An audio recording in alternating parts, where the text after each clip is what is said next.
India and the European Union have finalized a free trade agreement following nearly 20 years of negotiations.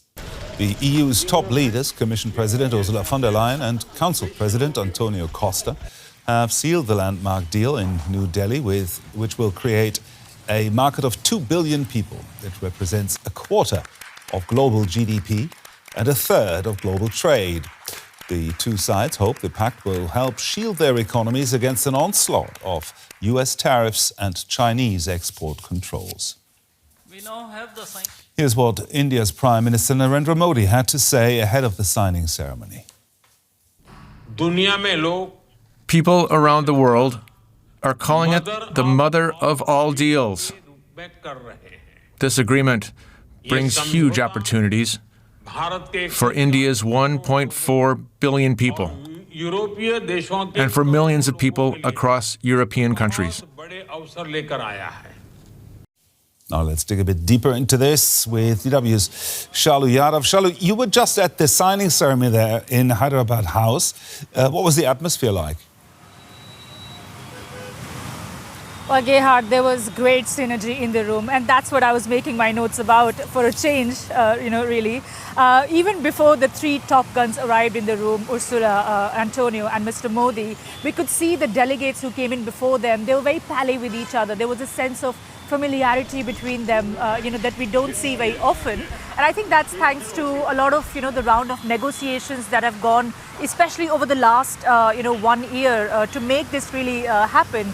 They were a bit pally with each other. We saw, Kaya Kallas, the EU High Representative for Foreign Affairs and India's Minister of External Affairs, sharing a laugh over something. I mean, we couldn't hear. We were, a bit further from there. And the other thing that really struck me was how clued in Ursula von der Leyen is to all things India. You saw what she chose to wear yesterday at the Republic Day parade. It was a very Indian attire. And today she invoked an Indian festival, Makar Sankranti, to say that, this festival marks the sun's journey from darkness to light. And she alluded to that to make a reference to EU-India relations. And she said that the time is finally right for fresh momentum and opening a new chapter in EU-India friendship.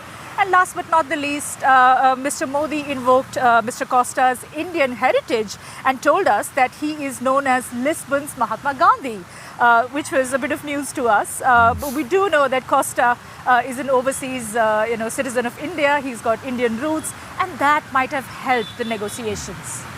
So, good vibes all around at the signing ceremony there. Let's look at the agreement. What's in it for both partners? So there were three agreements that they worked on. One was all about trade. The other one was about security and defense. And the third one is a framework on mobility to ease, the movement of Indian skilled workers into the EU. Now, there are lots of concessions that have been made by the Indian side, and we are still unpacking the details. But now we can tell you with confidence that tariffs on cars, European cars, have been reduced from 110% to 40%. And over a period of time, we are told that they will go as down as 10%. Then we have wine. The Indian tariffs on wines will be cut from 150% to 75%. And then we have olive oil as well. They've cut down the tariff from 45% to 0%. So I think this is one of the boldest opening of markets, from Indian side, which is known to be quite conservative when it comes to sectors like that.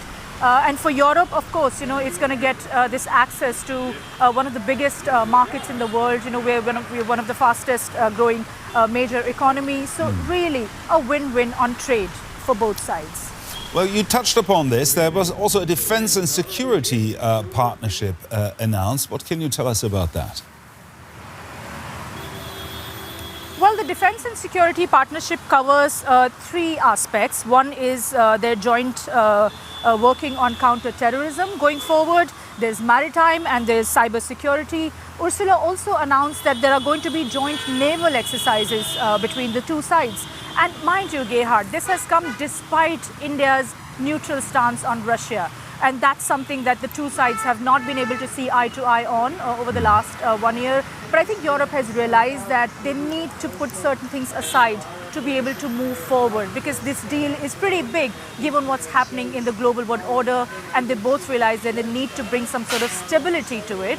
And another thing that they are, quite craftily doing through deals like this is trying to reduce India's, dependence on Russia when it comes to defense equipment. Gerhard. DW's Shalu Yadav there reporting. Thank you very much, Shalu. What does this deal actually mean in economic terms? How much trade are we talking about? I think we're talking about, indeed, mega deal, very massive trade agreement, largest ever concluded by India, but also by the European Union.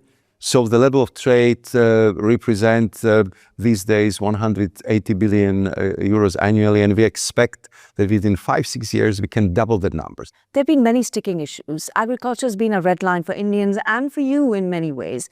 So what sort of workaround did you come to? How did you resolve that? For Europeans, I think what was very important to have a good deal on spirits and wines, and there I think we are going from the tariffs which are reaching at certain categories 150% as low as to 20% in the case of wines. So some products were left out of the deal? Yeah, I think what was excluded, I would say, in this deal from the European perspective, this was traditional sensitivities like beef and sugar, and from Indian perspective, exports of dairy into India, because we know that it's a very, very sensitive topic. CBAM, the carbon tax that the EU's decided to impose, Indians call it a protectionist measure, but the EU says it is essentially intended to create a level playing field and reduce our collective carbon footprint. What solution did you come to? Nobody else would be treated better than India. So we have a very clear line there, and we are also announcing our readiness to promote the decarbonization efforts in India by the sum of 500 million euros. And I believe that this would also contribute to the fast development of India green industry. And when the European Union and India agreed to such a big deal, what message do you think it sends to the US? That the big economies on this planet wants to cooperate, wants to have a smooth business transaction, wants to have predictability, and want to have as low tariff as possible, because it's good for business and it's good for our consumers, meaning for our citizens.